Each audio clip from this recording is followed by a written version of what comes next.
This is an author's reading of One Dude's Guide to Being Bipolar. Chapter 8. Where's the money, Lebowski? Dealing with spending habits while manic. When you're manic, money is quite literally no object. You see no reason to save money and every reason to spend it. This phenomenon could be called bipolar math, and it's all too real, unfortunately. Allow me to give you just a couple of oh so many examples. These are just the ones I hopefully miraculously escaped from. The year was 2022, and I was going through a divorce while dating the person who was now my fiance. I had just decided I didn't want to move to Bosnia and Herzegovina after all. Instead, I wanted to see where things went with my situationship. But I didn't have a house and was living in a pull-behind camper. Coincidentally, it's worth mentioning that I bought that travel trailer at the height of my mania and the height of the used camper market, as everyone was anxious to travel during COVID. And as a result, it's now worth less than half of what I paid for it. But that's the least of the bad decisions I made in this story. Say what you will about it, it was a nice place to live. I just needed a stable place to park it, as I had been using an app called Harvest Host to find places to stay. It was great, as it allowed me to stay at a bunch of places for the low price of just buying some stuff from the breweries, wineries, and farms where I parked. The only downside was having to move the camper every day, as you were only allowed to stay in any one place a maximum of 24 hours. So I found some land for sale that wasn't too far from her place. Now, it's also important to note that one of my manic ideas that I haven't given up on was to start a Dudeist retreat center. And this is probably as good a place as any to point out that not all manic ideas are bad ones. It's just not the ideal time to make huge life-altering decisions. Maybe if this book does well, I'll get enough seed money to start it though. But the whole idea was to find a beautiful wooded area that I could park my camper at and live full-time while building a retreat, which would have a large hall for hosting gatherings and shows and art displays and workshops on everything from bird watching to how to infuse food with weed. It would also have a number of small shacks for people to stay in while they were visiting. I would then chronicle me building them on my YouTube channel, of course. Now, this isn't all that far-fetched. I've already built a couple of these tiny house shacks, as I like to call them, and the place I found for my retreat was perfect, or so I thought at the time. It had about 2.5 acres of woods, a giant parking area, tons of amazing birds, I love bird watching, and an historic old barn that I could repurpose into that retreat center. The only problem was that it was listed for $100,000 when it should have been listed for about $50,000. But as I have alluded to, money is no object when you're manic, and you also suffer from a kind of thinking where you believe if you don't act fast, then opportunities are going to slip away. So I found a friend who was a realtor and offered full price with no inspections. Needless to say, they accepted my offer. There's a manic sucker born every minute, they probably thought. But after a night where I got so drunk that I Ubered 45 minutes home to a camper that had no heat in the dead of winter and no power to charge my dead phone, I realized I was a little too manic. It wasn't until then that I started to wonder if what I had planned to do with the property was even legal. A little late in the game, but a good thought nonetheless. So I went to the county engineer's office and yada yada yada, found out that I wouldn't be able to legally do any of the things I wanted to do with the property without a variance from the township's board of trustees. So I panicked. I quietly removed my camper from the property and got my motorcycle off the land as well. Then I dipped out of the sales process entirely, leaving it to my realtor to let the sellers know that I was backing out. Thinking that was the end of it, I congratulated myself, prematurely I soon learned, on getting out of a terrible manic land deal just in time. Little did I know that technically I had breached a contract, allowing them to sue me for the difference between market price and what I had offered. Not only that, the statute of limitations on it was 6 years. So, I don't know how the story ends just yet, but after some extremely nasty Facebook messages I sent, they accepted my offer of $750 in earnest money that I hoped would settle things, and I'm hoping that's the end of it. Only time will tell, however. The $100,000 property that I briefly lived on before abandoning the deal, it would have made a great Dudeist retreat center location though, says the caption on this picture here. Now, this is just the largest dollar amount I ever almost spent while manic, but there are tens, if not hundreds, of similar smaller stories just like it. Shortly thereafter, in fact, I got it in my head that I wanted to become a travel agent. Once again, it wasn't a super far-fetched notion. I had taken over 50 people back and forth between Dayton and Bosnia and Herzegovina, so I thought having a niche travel business charging people for that sort of service would be a good idea. So I incorporated the business, in case you want to go. However, after watching one YouTube video that convinced me to virtually attend a free online intro course, I was ready to sign up for their months-long school to get certified as a travel agent. Now, I don't think this company is illegitimate exactly, I just think they're a bit predatory as they charge $6,000 for the package. After learning of this, my now fiancé sighed, and I knew I had fucked up again. I did everything I could to get my money back, but I had signed a contract and provided them with my credit card information, so they'd already taken my $1,000 down payment. Panicking, I took the approach of being as crazy as possible. I emailed and called them repeatedly asking for my money back or to go to mediation, wrote horrible reviews all over their social media accounts, and told them that I wasn't in my right mind when entering the contract and would be suing for the return of my funds. Shockingly, it worked, but it was far too close of a call. The funny thing is that normally I'm not terrible with money. I have an excellent credit rating with all 3 credit bureaus because I pay my bills on time and use debt responsibly. I've even had some business ideas that have worked out, if you can believe it. All that goes out the window, however, when I'm manic. Now, I will admit that I always like spending money, but I'm far less cautious about how much I actually have when I'm manic. Couple that last year with going through a divorce and having my ex-wife buy me out of my half of our house while I was selling a bunch of shit, and I suddenly had a ton of cash that was burning a hole not just in my pocket, but in my entire being. I had to spend money. I justified it any way that I could, including by trying to woo my situationship with nice trips and cruises. I just didn't let her know how fast the nest egg was being drained. And hey, I guess it worked, but I got lucky in that I had cash on hand and didn't have to go into debt. I did at least do some smart things to mitigate my spending, and I would highly recommend this to others, as I know of a guy on TikTok who's well known for spending $20,000 on crystals while manic in the hopes that he could sell them and start a business. He now has an amazing crystal collection and a lot of followers, but that's about it. I, on the other hand, had learned my lesson to some extent, and I spent my money mostly on either experiences I'd always wanted to have or things I could later resell. The camper is a great example of this. I also bought a truck to tow it. Are they now worth what I paid for them? Absolutely not. I sold the truck for less than half of what I bought it for, and the camper is still up for grabs as of the time of this writing. It's actually been sold now.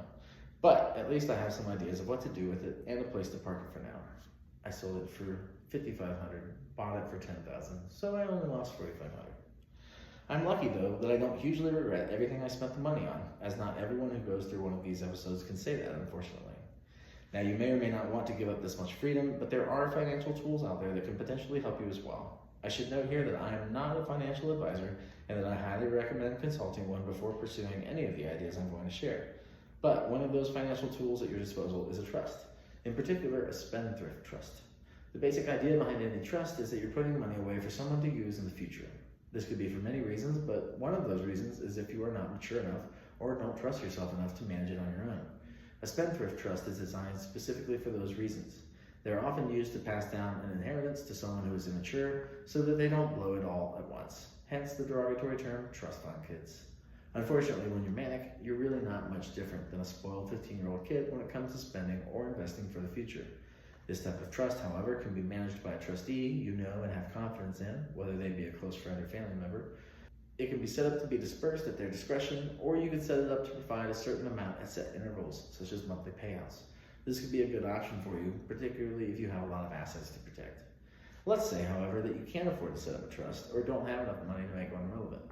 That means it's actually more important in all likelihood that you do something to slow down your mania-induced carefree spending habits, because a manic money-spending adventure is going to hurt your wallet a whole lot more. So what I would recommend would be to simply hand over all the keys to your money to someone you know and trust, but who is also able to tell you no. By keys to your money, I mean your credit and debit cards, the passwords to all your online banking platforms, including your Venmo, PayPal, and Cash App accounts, and probably even your bank-accepted forms of ID. Now, you might perhaps be thinking, why would I give up my ID, Arch? Well, I'll tell you why. It's because eventually you're going to go down to the bank in person for the first time since before the pandemic and withdraw money that way, bypassing all of your other safeguards. And because you don't have a trust, they'll have to give it to you. So, give them your IDs too, because the manic version of you is much wilier and more determined than you could ever imagine if you haven't gone manic yet. And as they say, where there's a will, there's a way.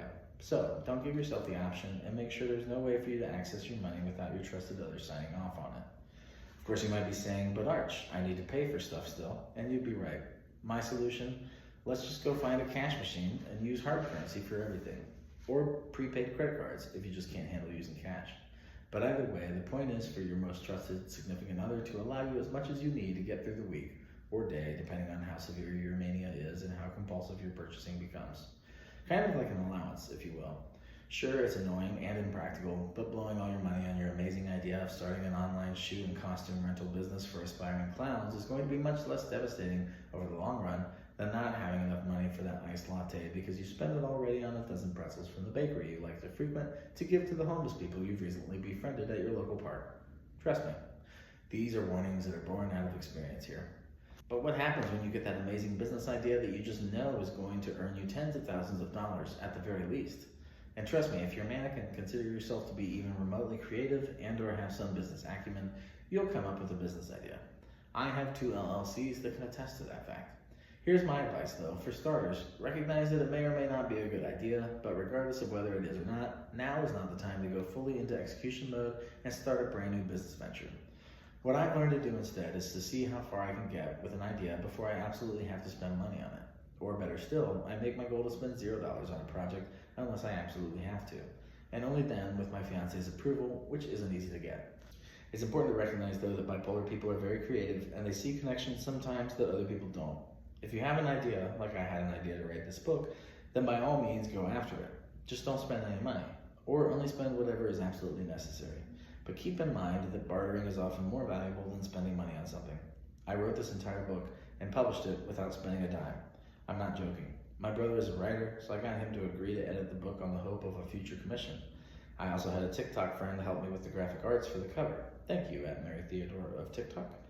Then I self-published it using a pay-as-you-print model that requires no funds up front and doing the ebook and audiobook versions on my own. I'm doing all of the marketing myself because I used to be in marketing, and so I never had to spend a penny. It's not always the case that you have to spend money to make money. But whether I make any money or not is irrelevant. The important thing is that I completed a project/idea I had that I'm passionate about without spending any money, even though I was manic several times throughout the process. I have learned over time that good ideas have a way of becoming a reality with or without me spending my own money on them for the most part. So find creative solutions and use your manic energy to plan and strategize so that when your mood comes back down, you're left with a blueprint for success instead of a lot of unpaid bills with nothing to show for them. To use another example, I built a little tiny house office, as I like to call it, in my backyard during the pandemic. It was so fun I wanted to do it again. This time, however, I built a little shack down in the woods of southern Ohio. I spent little to no money on it as I salvaged most of the necessary materials for free. One day I just decided I was going to build it without spending money, and I slowly started gathering what I needed. I found some old lumber my grandpa didn't need for flooring. A roofer was getting rid of some unused shingles for a job, which I took. I found an old door in an alley. My friend Mike, who has a really cool YouTube channel called A Cabin in 50 Acres, which I can't recommend enough, had some old 2x4s that I framed it up with. By the way, it's favorited as one of my featured channels on this page. Honestly, doing it that way was more fun as well. Advertising my YouTube channel is also what got me onto TikTok, where I now have 12,000 people who follow my account for some reason or another, and I'm grateful for each and every one of them who does. But none of that would have happened if I had decided to just spend money on building a shack in the woods. So put it out there in the universe and see how far you can get sans money. You won't regret it. Another thing you won't regret is all of the money you saved by not rushing into a business venture while you're manic. Sometimes I compare bipolar disorder to a thief in the night because it can steal so many things from you. Friends, family members, careers, and significant others are all likely victims, but so is your literal cash. So protect yourself from manic you and make sure you have put whatever safeguards in place you need in order to secure your cash. Now that we've talked about protecting your cash, let's move on to another topic: how to ensure you maintain your ability to make more of it. This has been a production of Gem City Dudeist Priest, LLC. All rights reserved. To find other formats of this book, visit gemcitydudeistpriest.com/bipolardudeguide. You can find it on bookshelves at Barbara's Bookstore at 111 North State Street in Chicago, or locally at Star City Booksellers in Miamisburg. It's also now being carried by the Words Fair, which you can find at 2nd Street Market every Sunday, right here in Dayton. And if you'd like to donate to the author, you can via Venmo or Cash App at Gem City Dude. Thanks so much for listening, and abide, everyone.